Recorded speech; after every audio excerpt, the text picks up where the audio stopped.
Hello, my name is Cesar Jara. I am here joined by. Mr. Lanis? Matthew Taylor. By? Raimundo Montes. So, what did it mean for you to be in the military? Well, when I joined the military, it was to provide me an opportunity to, at the time, to further myself, to advance myself. My family was economically challenged, and at the same time, unfortunately, sometimes people have to, do certain things to advance themselves. So the best opportunity for me at the time was to join the military. Well, I love people. I've always just been attracted to interesting things about people and just people from different backgrounds. So moreover, just culture. In the military, you meet people from all over. It wasn't uncommon for us to meet anybody from Puerto Rico, Colombia, maybe even Canada, people trying to get their citizenship. So you get to learn a lot about just different religions and people's backgrounds from socioeconomic standpoints. Poor to rich, it's all one mission for the military. Those are the people you train with and you confide in. So, I went to war with a lot of people from different backgrounds, and I just really love that aspect of it. It's pretty crowded. I was on 2 different ships, and you don't get, you have 6 to a berthing area, and I should say the berthing is more like 50 to a berthing, but your little areas and 6 bunk beds, But, you're overseas, you're on a ship. Sometimes if you get some time off, you can go out, see the ocean or whatever. So, but it's different, because you live on that ship for 6 months to a year. What are some benefits that came out of it? Well, it helped me to mature in a great way. It also helped me to have a greater appreciation for helping people, even if you don't know them, or going around the world, traveling, experiencing different cultures, and at the same time putting other people's needs before your own. Just immediate benefits for being in the military is just like a tenured relationship with physical conditioning. So, whether you're on nutrition plans, you have access to all the weight facilities, the training programs, just some of the same things that you would get as a normal civilian. So I could go to college, even though I already had my bachelor's going in, so I enlisted. So I didn't go directly to officer school.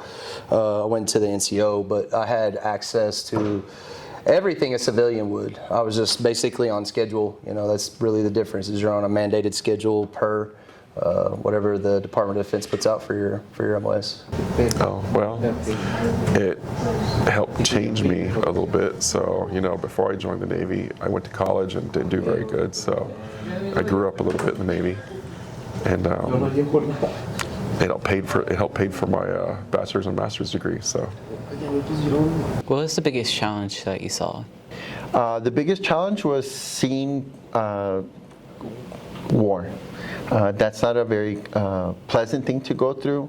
Unfortunately, sometimes there's conflict that arises around the world, and oftentimes it may involve the United States. And so, being part of the military, you're tasked to go in on the behalf of the country's interest. What is what's it called? What are some things that, or should you recommend it for newcomers as a backup plan? I think it should be not even a backup plan for people. That's kind of an intimidating statement, because a lot of people want to run from the military. It's like, it's like a last resort.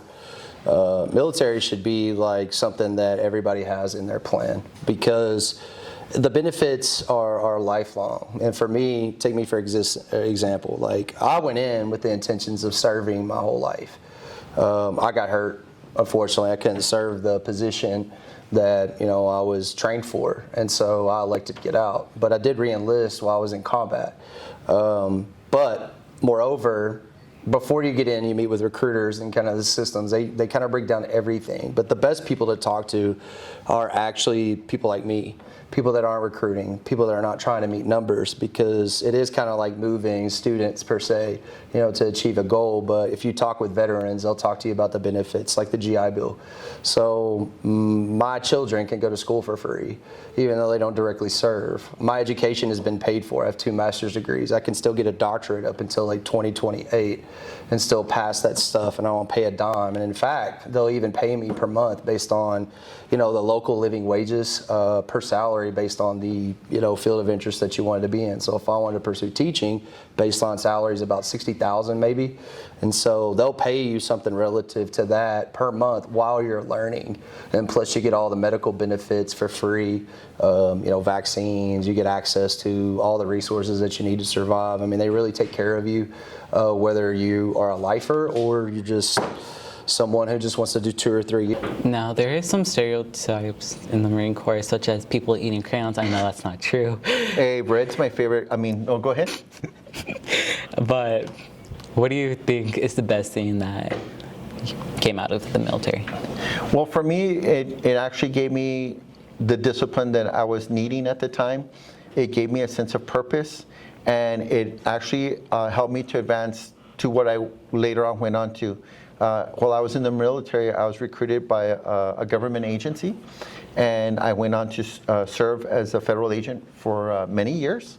And after my retirement, I decided to go into education so I can continue serving my community. Thank you for your service. We appreciate your well-being here. Thank you. And always know that not only me, but also the Eastlake community is also here by your side as well. Oh, Thank you for your service, Taylor. All right. Years, so Well, thank you for your service, and That's we're it? glad to have you. That's Yes, all you sir. got? Yes, sir. I told you. It are was we gonna trying be to quick. sell the military, or are we doing here? I told you it was going to be long. Hey, I appreciate your time. Guys, if too. you have any questions, please come talk to me, Coach Taylor, and BB115, head basketball coach. Be glad to talk to you guys about any pursuit, like goals or objectives you might have, pursuing the military. You heard it from him. He's the man to talk to. One of them.